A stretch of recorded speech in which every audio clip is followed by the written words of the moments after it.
Hey there, everyone. Welcome back to another episode of the Female Empowered Podcast. I'm your host, Christa Gurka, and I have another guest episode today, a returning guest, actually, Katie Santos from Fitness HR, who's been on the podcast before. She is actually a really unique expert, I would say, because she worked in this industry for so long.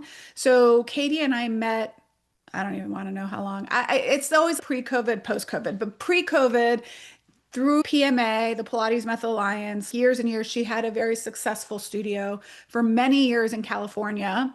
And then she has done all sorts of stuff, becoming more and more of an expert in HR and how to help with HR capabilities and our boutique fitness brands. And so I brought her on today to talk about mostly about contractors versus employees. So if you hear that and you're automatically, I don't want to listen to this anymore, but I encourage you not to hit stop because this is really, really, really, really important stuff. And we're going to talk about very actionable things that people can do and things that happen in our businesses all the time that we just are, well, what do I do in this situation? So thank you, Katie, for being here. Would you take a moment and just kind of give people a little bit about your history and how you came to do what you're currently doing? Sure. Thanks for having me again, Krista. It's always so good to talk with you, especially with your breadth of knowledge. And I love bouncing ideas off of you and I'm working happy you're together. It's here. I'm happy awesome. to have you back. Yeah, thank you. So I started in this business in 1982 when I was four, not really, teaching aerobics on a concrete floor with no shoes and all that crazy stuff. I've looked at running different kinds of teams in clubs and in small boutiques, and then finally my own. I had a little left turn into construction and into restaurant work, so I got familiar with running teams in both of those areas. That's fun. Mhm. But my passion has always been to enable people to move better. And even though now I don't have a studio anymore, I'm doing that by helping studio owners with primarily HR and leadership, but also how do I set up my pricing so I can afford to have employees? How do I tackle the hard conversations that I might have between an employee or a contractor, things like that, to get them to do what I want them to do and expect them to do? And then also, where's the line, right? Mhm. Where can I tell people to do things and where do I have to be quiet and just pray for the best? So Yeah. my two partners and I in early 2000s realized that while the laws weren't really against what we were doing with independent contractors, there was two main things. Number one, I didn't want to look out my office window and go, "Oh my gosh, what is that person teaching my client over there?" It scares me because I wanted to be able to control what they were doing, or we did. And then secondly, we had a very big studio near us get audited who had contractors. And they said, yeah, all good. We passed the audit, but it cost us $60,000 to defend it. I'm like, oh no, we're going to do employees. And so we set ourselves up. It took about 6 months to plan for that, but we set ourselves up to have employees. And it was the best decision we made. Even now, 5 years past being closed, we still connect with our team. They're always asking for advice and questions and celebrating wins with each other. So, anyway, there's that. Yeah. I say that to people too, where it's like you could win the lawsuit or the audit, but it could, again, just like the cost of it could take you under. It's really, really sad. It's really sad when businesses are sued, have an audit, and they win and they just can't afford to operate anymore. That's really sad. But it's also sad when businesses lose. I almost had this situation happen to me where somebody on my team was attempting to bring a lawsuit and get the staff to come with her to bring a lawsuit. And I will say I would have lost. I would have Yeah. lost. And did not do any of that intentionally. Like I wasn't specifically trying to do fraud or something wrong. I just kind of stuck my head in the sand and had so many things going on that I was like, I don't know. This is how we do it. Right. So Right. it was a big learning curve. And I think the universe kind of smiled down on me that day, even though it was a really hard situation to go through. I was able to turn it around, and having employees and structure and HR manuals and SOPs was like the beginning of me creating an asset that I was ultimately able to sell, which That's the key yeah, right there. What you said is when we did all this work and put the same things into place like you did, we talked to people that were business brokers and they said, what you have here is worth, makes your studio worth about 30% more yeah. than it would be if it was just equipment and a lease and maybe a herd of a few people. So Exactly. Yeah. So lots of learning. And I try to encourage business owners to, it's one of those things where I'm like, listen, once you know, you can't go back. So, like, you know now, right? So, okay. So let's look from a big picture, just big picture. And I know you're in California. So at this point, everyone kind of has to be an employee, 99% of them. land of many Um, homes, and then yes. I'm in Florida, which is like totally the wild, wild west. So it's like you've got two sides of the spectrum. But from a just like global picture, can you just give us the difference between an independent contractor and who truly qualifies as an independent contractor and an employee, and speak specifically just boutique fitness, which is what we're kind of talking about here? Yeah, yeah. So there's two basic tests and they go nationwide, right? Some states have what we call an ABC test, Hmm. and other states follow the IRS kind of 20 factor test. What what we need to think about is there are different tax agencies and even workers' comp agencies. So there's lots of tentacles that can kind of come at you. And I'll give you a kind of scary example. I have two studios right now. Back to what you were saying about once you know, even if you don't know, you're supposed to know, that are both being looked at by different entities, one from the Employment Development Department and another one from a workers' comp. And then once those start to open up, then they start to share information. Maybe not so much now during the shutdown, but they do. And then other periscopes kind of come up and start looking at you. So the things to keep in mind is there are three areas: behavioral, financial, and then relationship. So behavioral is important to think about because of the aspect of control. So back to what I said about I wanted to have control over what that teacher was teaching a client in our studio. I wanted to be able to say to her, listen, you need to follow these protocols, or if you're a PT, you need to do things a certain way when you've got an ACL rehab patient, that sort of Right. thing. You can't just think for yourself. Financial is what is that relationship as far as is the payor, the studio owner, controlling what comes in and out to the worker, right? The teacher, whoever it is. And that also goes to truly have financial independence as a contractor means that I could, if I wanted to, send in another teacher to do the work for me, right? I Mhm. could also risk profit and loss. And if you really think about that as an owner, our teachers aren't risking profit and loss. But even more so is the relationship. And this is the important thing for us. Do you own, let's say, a Pilates studio? And are you hiring an independent contractor Pilates teacher? That means that the work they are doing is directly related to the core business that you have.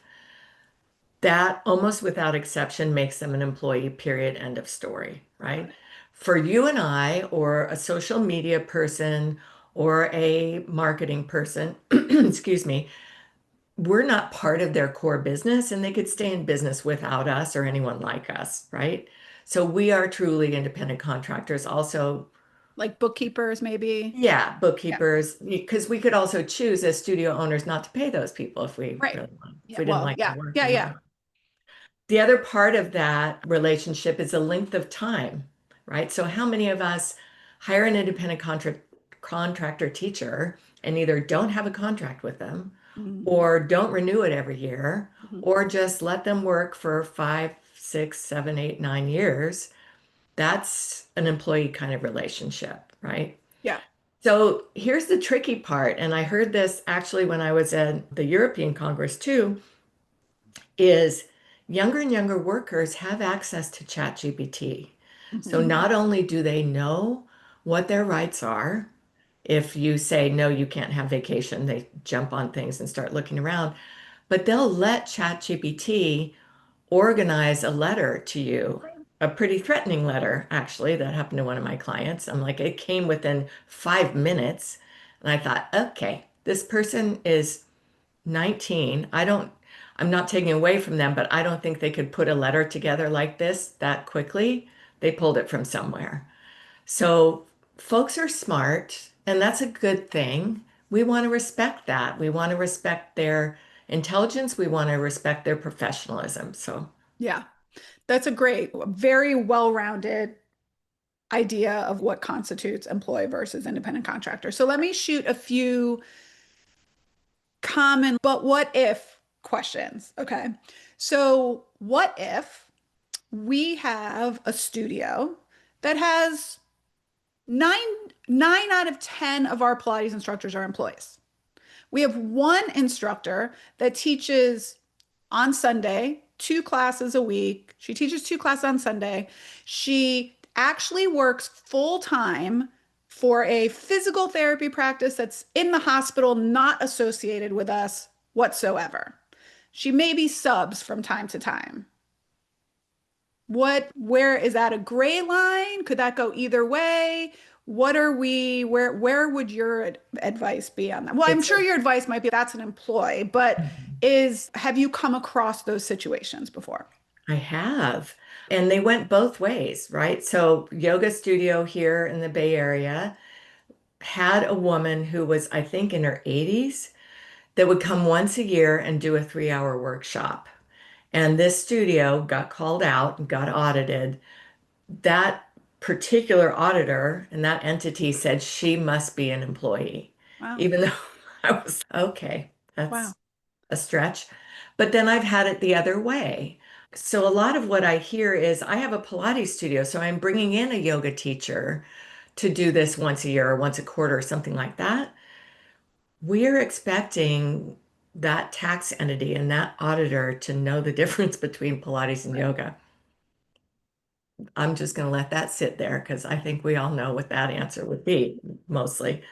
So it's safest to put them on payroll, even if it's alternate Tuesdays every other month, and to toggle them in and out of your payroll companies so you're not paying for them as being a live and on Got it. time. That's not the right phrase, but I Yeah. mean, working employee. They can be out in inactive land and not costing you anything. And that's the safest way to do things. Okay. The other is when the entities see a mixture of the same role, some as employees, some as independent contractors, that's almost the biggest red flag you can get right Got it. there. Got it. So let's talk now about what you can and cannot enforce. So let's say, listen, a lot of our industry still has independent contractors. So Absolutely. this is the reality, right? Yep. If what can technically you enforce for contractors versus employees, and how are you basically setting yourself up for more risk when you ask contractors to do certain things? So this person has, let's say, Yoga Studio Y has a few independent contractors, right? They understand they have independent contractors, but now they're asking their independent contractors to do certain things that are in addition to already being wrong, putting them more at risk. So if that was a very long way of asking you this question, I'm assuming, do you understand what I'm trying to ask? I know where you're going. Yeah. Okay, thank you. So Yes, what we hear, right, is they don't come to staff meetings, or I ask them to Swiffer the floor after class and they don't, or they're not reaching out to clients that have fallen off the schedule.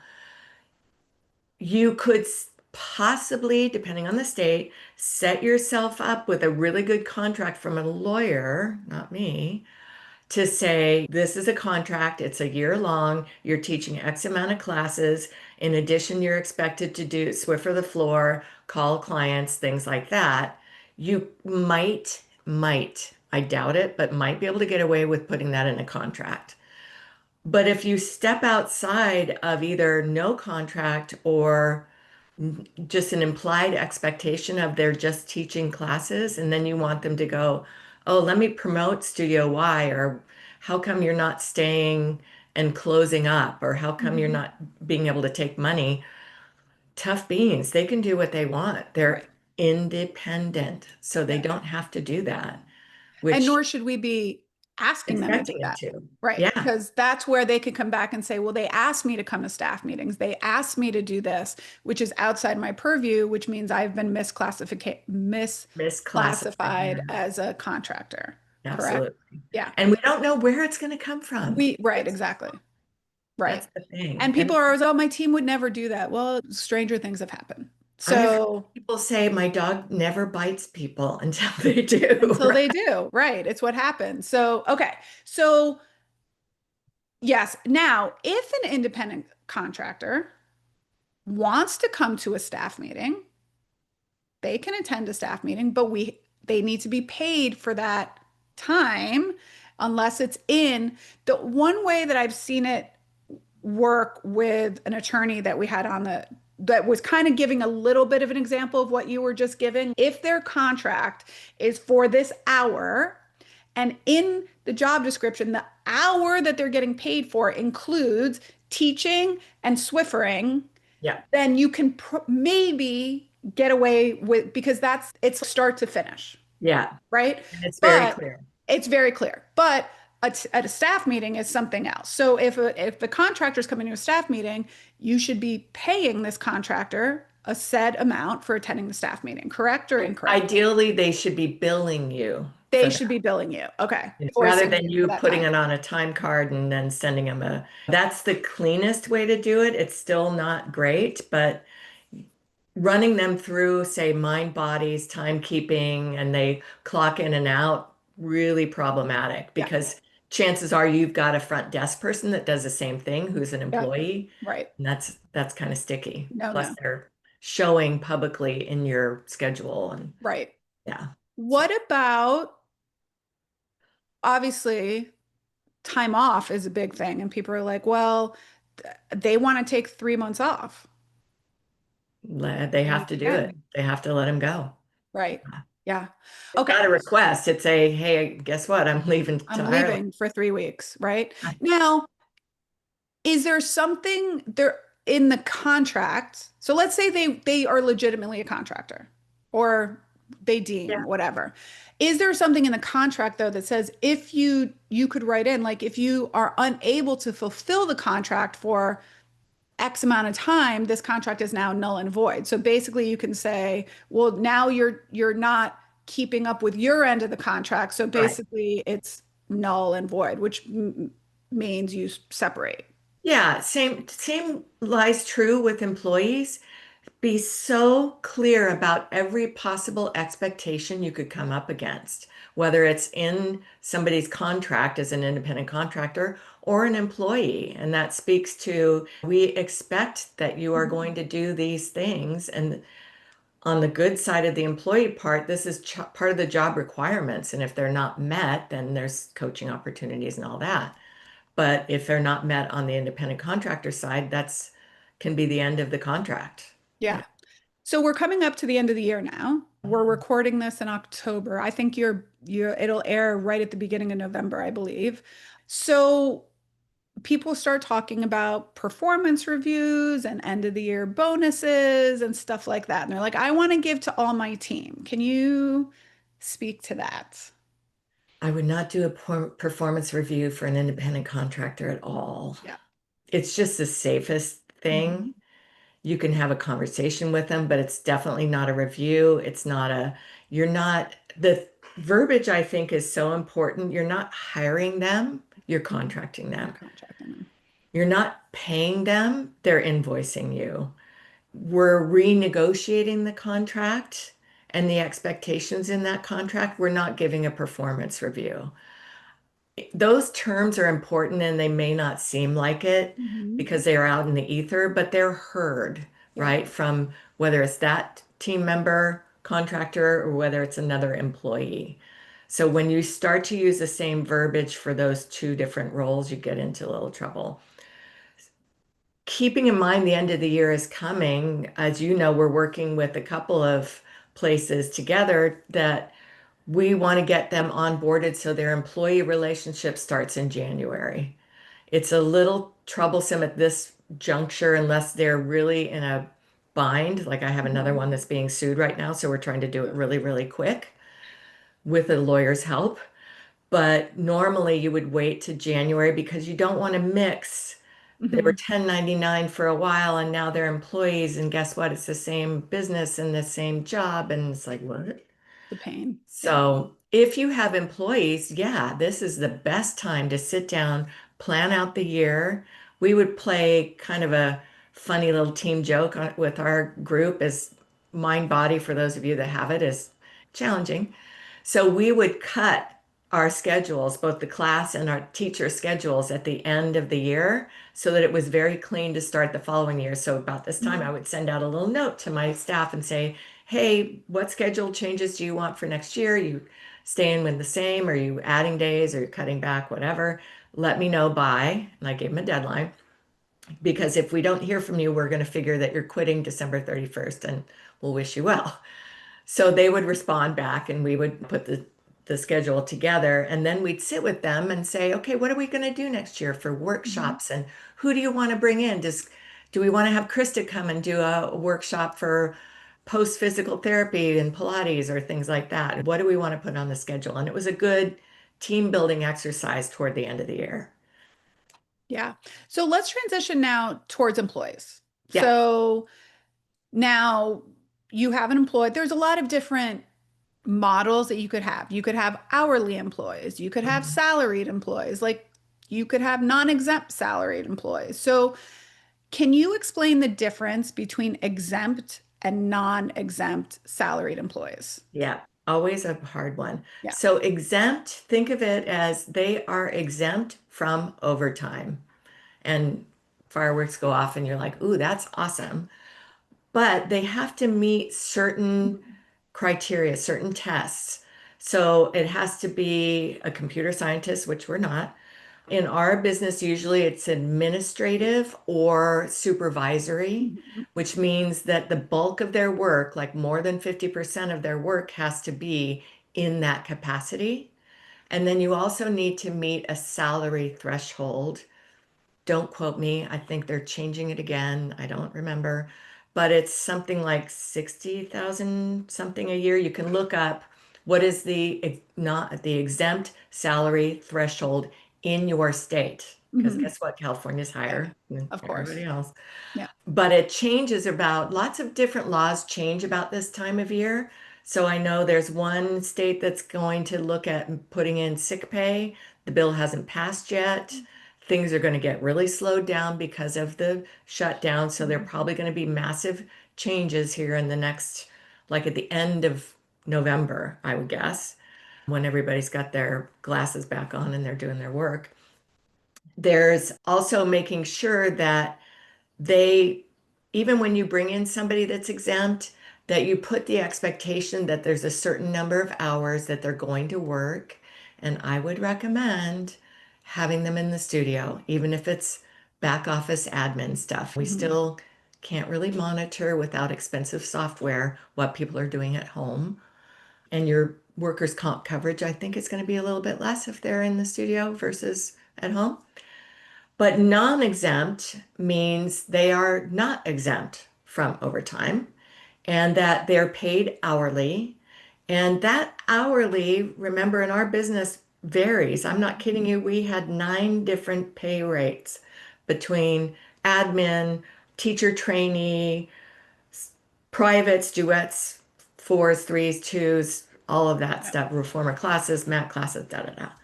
So that hourly rate they get paid for whatever it is that they're doing at that hour, whether it's teaching or admin or meeting time, things like that. So that's the good news is that rate can go up and down. Rarely in my experience in our industry do we run across overtime. So I wouldn't even concern myself with it. I don't know if my partner did work like a maniac. She saw like 9 people a day. She's crazy. Yeah. We don't run into that mostly with client facing, like Right. practitioners, sometimes with administrators, front desk personnel. If we're short a person, like they may Sure. qualify for overtime.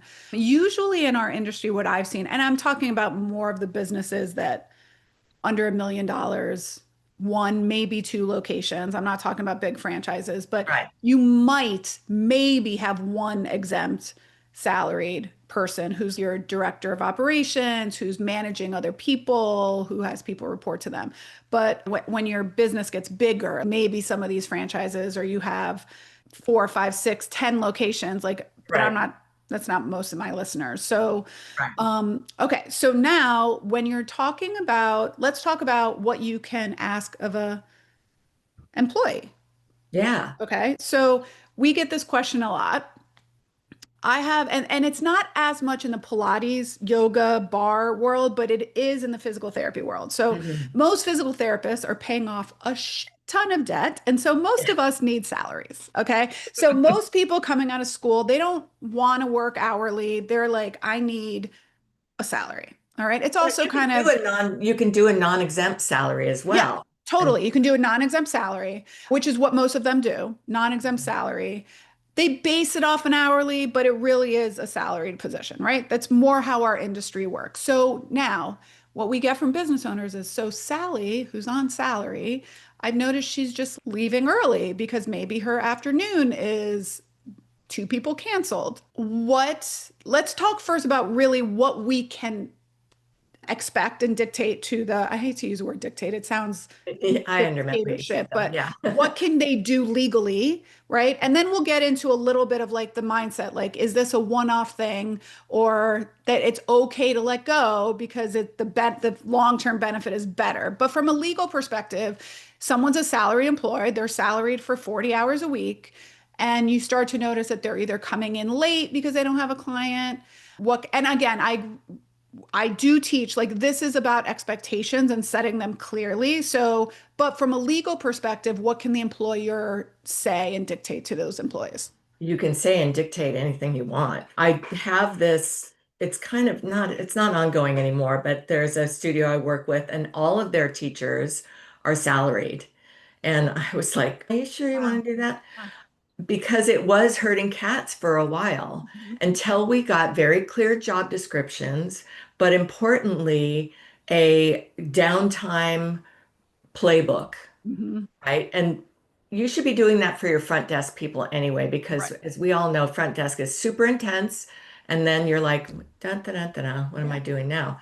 So have a playbook of some sort that is there for them to use, and it's productive. It's not just busy work when they're client free or when they think, okay, maybe I can go home, so that they're reporting in to some sort of strategy where you know they're going through that playbook and they know what needs to be done. Like Sally did 1 through 10 yesterday and it's all good. Maybe I need to pick up and do 11 through 14 Got it. and get that taken care of, right? Yeah. So that we're not just starting at the beginning of the playbook every single time. But if that's not then being done, you are well within your rights as an employer to say, listen, first off, let's have a conversation. I'm big on period question mark ratio, Mhm. right? So how can I help? I noticed, Sally, that you're leaving at 3 rather than 5. Is everything okay at home? They could be leaving because their Yeah. kid's sick or whatever. We don't know, right? Yeah. So be curious first, right? And if it's oh, I just didn't have anything to do, okay, let's have a conversation about that. We initiated that playbook 6 months ago. What questions do you have about that, or how can I help you remember to implement that when you have some downtime? So Mhm. I'm asking, right? I'm Yeah. not demanding and requiring, although I am. Yeah. Yeah. Mhm. You won't get buy-in by being a BITC. I tried when I was younger, my very first management job, and I had a dishwasher call me out and say, listen, Manning, I wasn't married then, you're a bitch. I'm like, ooh, I That's not am? going to get you anywhere. Yeah. And it's on you as a leader if you don't have that in place already. Yeah. And I'm a big believer in being vulnerable and saying, hey, Sally, I didn't even think about this consequence. why don't you and I sit together and think about what are the things that we can do as team members when we have downtime? Because I know there's a ton. Is it calling clients that have dropped off? Is it cleaning the reformers? We had a chart in the back room and we Yeah. would rotate through. Lisa's got reformers this quarter and Ray Lee's got chairs and Katie's got Coraline and all that kind of stuff. Yeah. So rotate through that cleaning jazz and don't make it so that everybody stays on reformers always. But partner with your people to Mhm. find out what those things are. Is it walking up and down the boulevard to reach out to PT Yeah. locations? Maybe. Yeah. Yeah. Yeah. It also made me think too, you were a business owner, I was a business owner. We get up in our head a lot. So if I were to walk into the studio and watch someone walking out and be like, where are they going? For some reason, the first thing my head goes to is like, the fuck? Like, why are they taking advantage of a situation? Like Yeah, that's the first place. And so I sure. think for some business owners, then they're, well, they don't care and they don't do this. And maybe just you said, just say, hey, I noticed this happen a couple times. Is everything okay? Right? Is everything okay? Do you need anything? Is there something I can support? And they're, oh no, I just didn't have a client. Then maybe that expectation needs to be said of, I may have not articulated this well at the beginning. However, if you need to leave early or you're not feeling well, would you mind just messaging, or better yet, not you, your manager or the Yeah, person yeah. that they have in place of, hey, I'm just going to leave early today, or is it okay if I leave early today? I'm not feeling great and my last Right, two clients canceled, right. right? I think owners just want, I don't know, I think they just want to feel someone's not taking advantage of them. Yeah, sure. Right. And we So, also, we're in a compassion-based business. yeah, And we're as feelings-based such, people. we are so reluctant to confront. Yes. Yeah. And Yes. if we can take that out of a confrontation mindset and put it in a Yep. curiosity mindset, but also I told a client this one time and I'm like, why did it take me so long to think of that? And she said, that's brilliant. Think about it from the business perspective. The business is telling you, the owner, what to do, Hmm. honestly, right? Hmm. We may own it, but the business is dictating that we have coverage in those 2 hours Right. that you're leaving. And it's important that, If someone walks in. Yeah. yeah, I know you want to leave. To me, I'm not going to say, would you mind? I'm going to ask you to reach out to someone and let somebody know so that there's coverage. Yeah. It's important that Pilates in the Grove or Absolute Center is covered during those hours. Yeah. I'm not telling you this, Absolute is, Right. or Pilates in the Grove, right? So all those kind of conversations that are performance based. For instance, I had a client that said, oh, we're requiring teachers to provide their lesson plans by Sunday night. Okay, are they off on the weekends?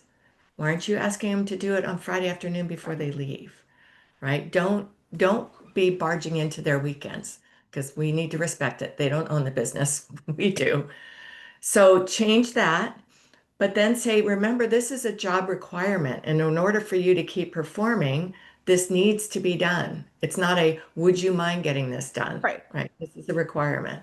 And the business needs it for continuity, for client trust, and for team building. We all need to do this together. So if one isn't doing that, it's not fair to the rest of the It's team. not fair to everyone else. Yes. It was also a way we've had a couple businesses that have had kind of issues with this where they're on salary and their productivity is not great, their utilization's not great. They are leaving early or they're like on their phone during downtime. And sometimes I've said maybe this is an opportunity to offer this person, there's a lot of intangibles in here, but maybe it's, hey, if you feel like you don't want to work during Mhm. the downtime, we can move you to an hourly situation Absolutely. and you can get, so let's say I'm making up numbers, but let's say they're on a $50,000 a year salary. So technically they get paid $25 an hour, right? Mhm. But we're like, if you prefer to have your own time be your own time, I can respect that. What we can do is we can pay you $30 an hour, but we're going to be hourly, right? So you're Yeah. going to get paid per revenue generating hour. Now, there's different nuances that have to happen, but sometimes that could be a time where you have that conversation with someone. And you never know. Yeah. The other person might be like, that works great for me. So if I Yeah. don't have a client at 8 in the morning, I can stay home Yeah. and come in later, right? Yeah. There's also, you should have expectations and what that means and all of this kind of stuff. Sometimes that's a way to say, we can give you a guaranteed 50,000 or I can pay you a little more per patient and then you can just when you're not on the schedule, you have Float it's your away. Yeah. Go across the street and have coffee. Yeah, yeah. absolutely. Or take a class or do different things that you want. And it's the same with an exempt salaried person. If Mhm. you need to move them off into hourly, you need to move them off into Right. hourly. That's Exactly. okay. Yeah. So let's talk about paid time off. We're going to Yes. still talk about employees. So we've already said contractors technically don't get time off. They can take off whatever time they want. Your time off policy, and correct me if I'm wrong, and we're talking businesses less than 20 employees. Hmm. And I don't know if it differs from state to state, but pay time versus how much you need to give versus sick time. Can you explain we're required to do as from a legal perspective, if anything? So some states have a requirement for paid sick time, and it varies. I would have this entire wall covered with charts if it varies between number of employees. Sometimes it's more than one. Okay. Well, yeah, and we even fought that and said more than one, meaning if you have one, then you don't. Is that Right. what you meant? Oh, no, that's not what we meant. Anybody Um, is an employee. yeah, 5, 15, that sort of thing. So, and again, time of year right now, I know in particular there's one state that's looking at adding it, and it affects one of our clients. So that's interesting. I'm like, okay. So a lot of those states have it. The tricky part with that is, yes, you need to give it to them. Oftentimes you have a choice between accrual versus front loading. Mhm. I always recommend if you've got people that are working more than 10 hours a week, I like to front load their sick pay because I don't want to carry it over. Yeah. Now, that doesn't hold true in every state and every jurisdiction. For instance, Berkeley, here you have to carry over no matter what. In Florida, you do not. And you do not Yeah, have in that. Florida, Wild West, right? Yeah. I don't know how you guys ended up on the East Coast. You really should be over here. Yeah. But for sick pay in general, you don't have to pay any unused sick pay out if someone leaves or is fired. Paid time off or vacation or whatever you want to call it, sometimes, but not always, you have to pay anything that's unused out when they leave. Again, Yeah. state to state, jurisdiction to jurisdiction. I personally never offered PTO. The beauty of our business, I feel, is we can take off pretty much whenever we want, as long as you did the request for us, right? And we were request based. We were up to, I think, 18 or 19 people, and Mhm. our policy said no more than 2 people at a time can be gone. Unless, of course, grandma's in the hospital or you've got an injury or something like that. But it was on a request, first come, first serve basis. And we had teachers that took no time off. We Mhm. had teachers that said, hey, I'm saving up. I'm going literally to Ireland for a month. Awesome. They were responsible for covering all their clients and their classes. And the minute those were covered, those teachers then inherited that and were responsible to get it covered if they needed. And it worked out great. We had no problems at all. Sick pay does scare the heck out of people because you think to yourself, oh my gosh, I pay my teachers $60 a private session. Is that what they get for their sick pay of 40 hours? Keep in mind two things. It's regular rate of pay. So remember the 9 different pay rates I talked about. It's going to be the average of that, what they've done in the last 90 days. So it's usually less than the $60. And how many people that are on schedule for 40 hours that are going to miss that whole week that you have to pay the whole 40 hours for? Right. It's really just the hours that they are scheduled for on the day that they are sick, right? So it could be 3 hours, could be five. Rarely is it more than that. Yeah. Right. We talked, you and I talked about having vacation for certain roles and not other roles. Mhm. And again, it's state to state. You kind of have to look at the requirements for each state. Like, could I give my manager 5 days paid time off and nobody else in the studio? More than likely, yes, but got to check and see. Yeah. That's where you're, We had a very similar policy to you. I actually eventually did start giving my full-time employees paid time off. right, Full-time for us was 28 hours or more of right. scheduled revenue generating time. So it Ah, wasn't that they were just on the schedule 28 hours, but only had yes. five people scheduled, right? So it usually was people that were teaching 26, 27, 30 hours a week teaching. Hmm. We started with accrual. That got a little crazy and confusing. And so we ended up just doing front loading just Right. because it was easier math, not Yeah. because, but we also had a policy they couldn't take any paid time off for the first 90 days. So Right. it kind of allowed them to kind of accrue a little bit. We had the same policy. They couldn't, no more than two people could be off at any given time. They had to give their request 21 days in advance unless it was a last minute emergency. And they Hmm. also had to provide who was covering for that. Yeah. So once they got all of that, then they submitted it. And Hmm. 90% of the time, their classes were always covered. It was Yeah. 90% of the time, sometimes a private here or there. And I'd be like, we'll work it out at Yeah. some point. Some privates are like, no, I'll just wait till you come back, no problem. But so that's the employee's responsibility. That's part of the process. And guess what? If two people are already off, just recognize it may be a no. And Yeah. as an owner, that is okay to do, correct? Yeah. Yeah, for That's the sure. policy. And it's also helpful to coach up your teachers. When I ran this big club, we had the rock star teacher, and whenever she went away, I could hear her in her classes going, I'm going to be gone next week, Yeah. and you've got Maureen. You should come and support her, but I'll be back. So guess what? Maureen's class, hardly Empty. anyone in there. Yeah. So we learned right away, we need to coach our staff that this is about the client. And this is about their health and well-being and movement health, right?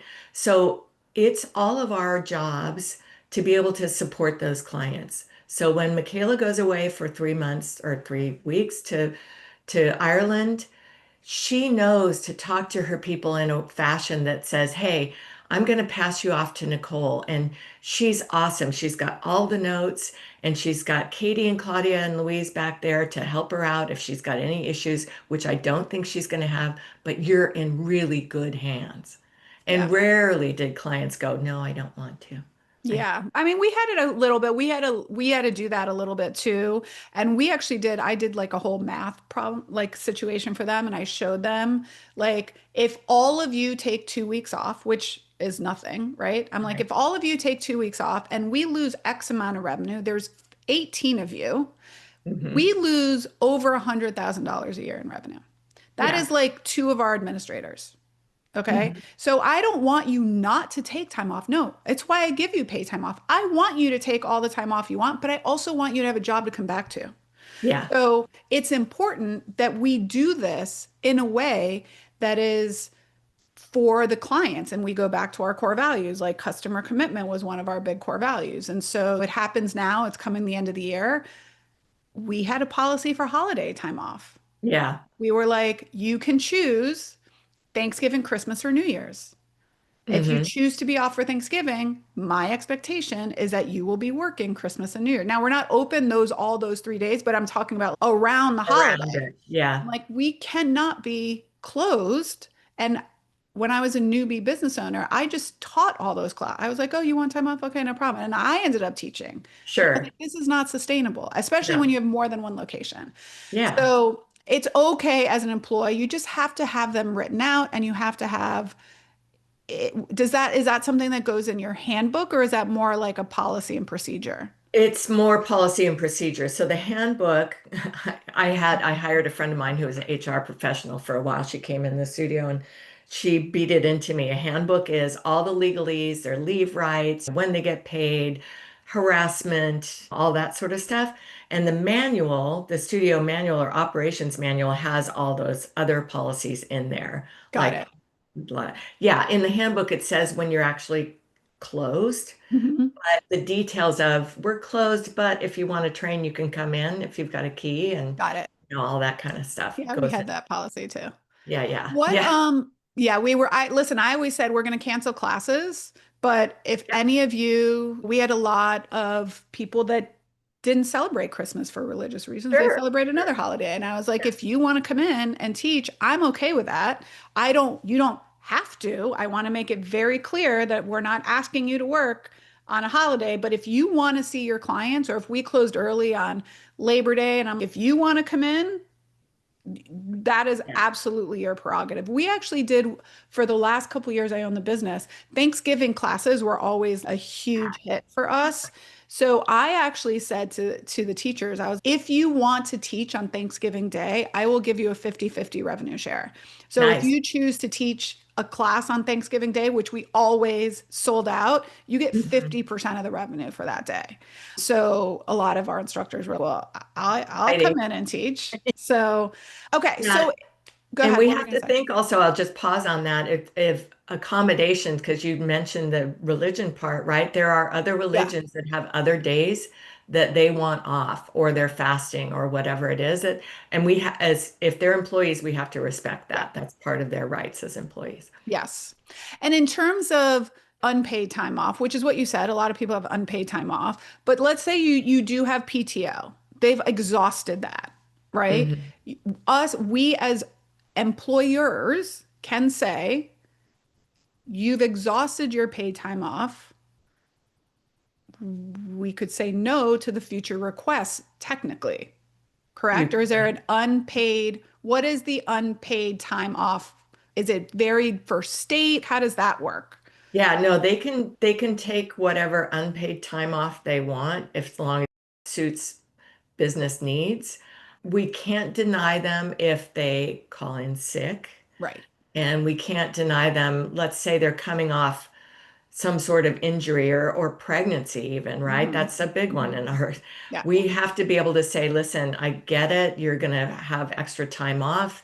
They can file generally, I don't even know with Florida now, but most states will pay them something when they're off for pregnancy leave. And we have to do our best to hold Hmm. that job. Now, in our Yes. work, right? That doesn't always mean you're going to come back in and get all 30 of your clients Yep. back in your schedule. They may have moved off to someone else and like them better. And that's just the nature of the business. As far as I know, that's never been adjudicated anywhere. What can we do if we don't have a Yeah. client that we can put on their schedule, right? Right. So I did dance in the gray part because I didn't want, if my people wanted to take time off, I didn't want to say, sorry, you can't work more than 8 hours. Don't tell anyone I did this. More than 8 hours on a Friday so that you can take Right. a Monday off. Load up your schedule. I'm going to look the other way. Yeah. You're a big girl. Is it legal? Hell no. But Is what? it not?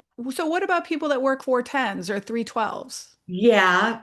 And you have to, and I think the requirement in California now is you have to inform the state that you're doing that.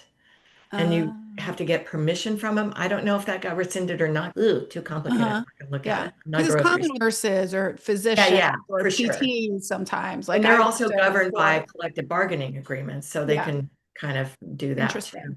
But no, it's regular more than 8 hours in California, and you got to pay them overtime. Well, what Interesting. the heck does that look So like it's with not weekly, it's daily. every state is different? Oh, okay.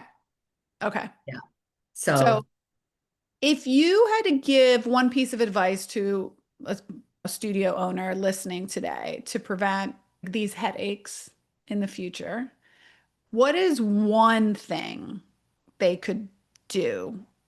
What advice would you give them?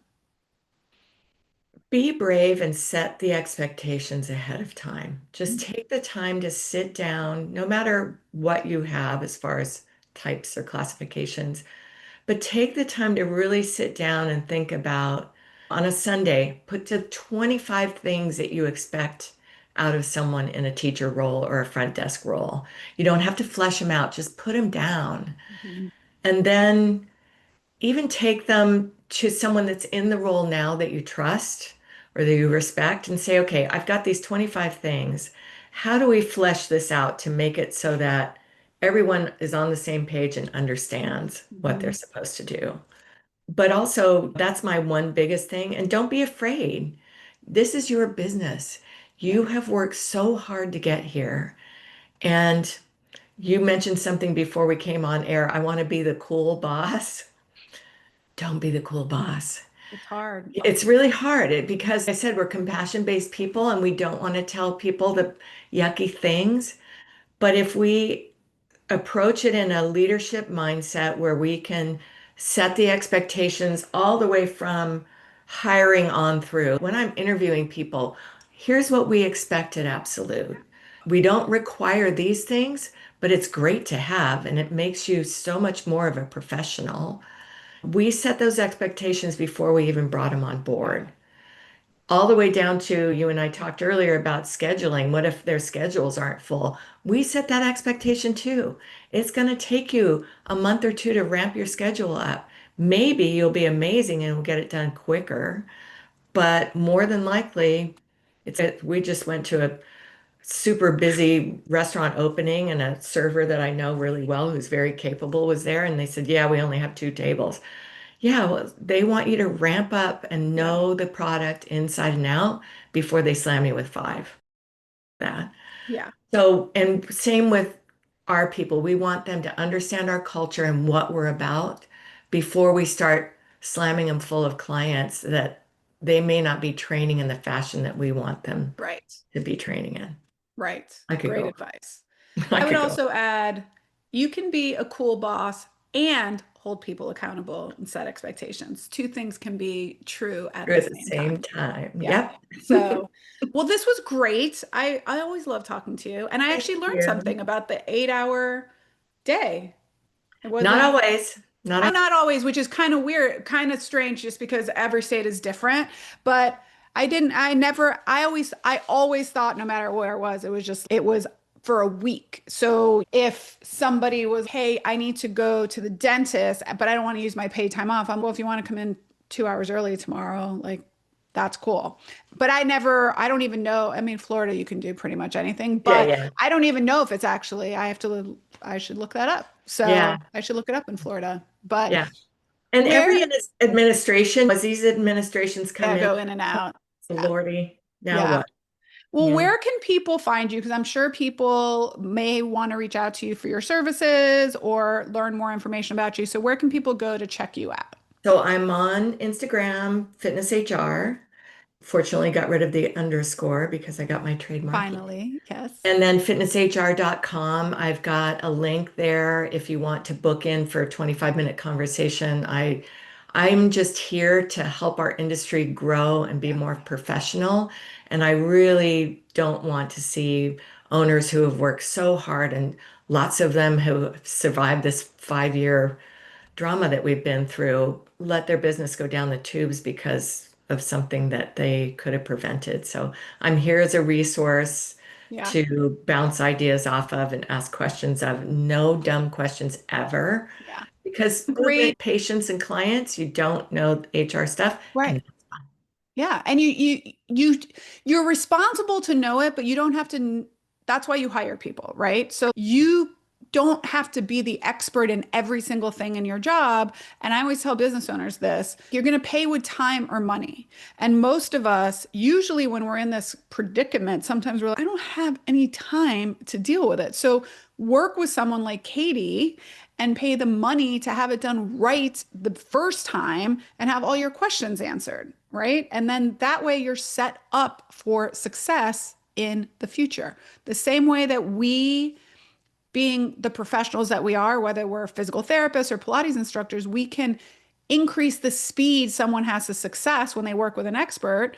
Working with an expert like Katie is going to increase your speed to success for things like standard operating procedures, employee handbooks, manuals, contracts, which is stuff that just the thought of some of that stuff makes me sweat a little bit because it's like I don't we know we need to do it, but we're like, Yeah. when are we going to have the time? So Yeah.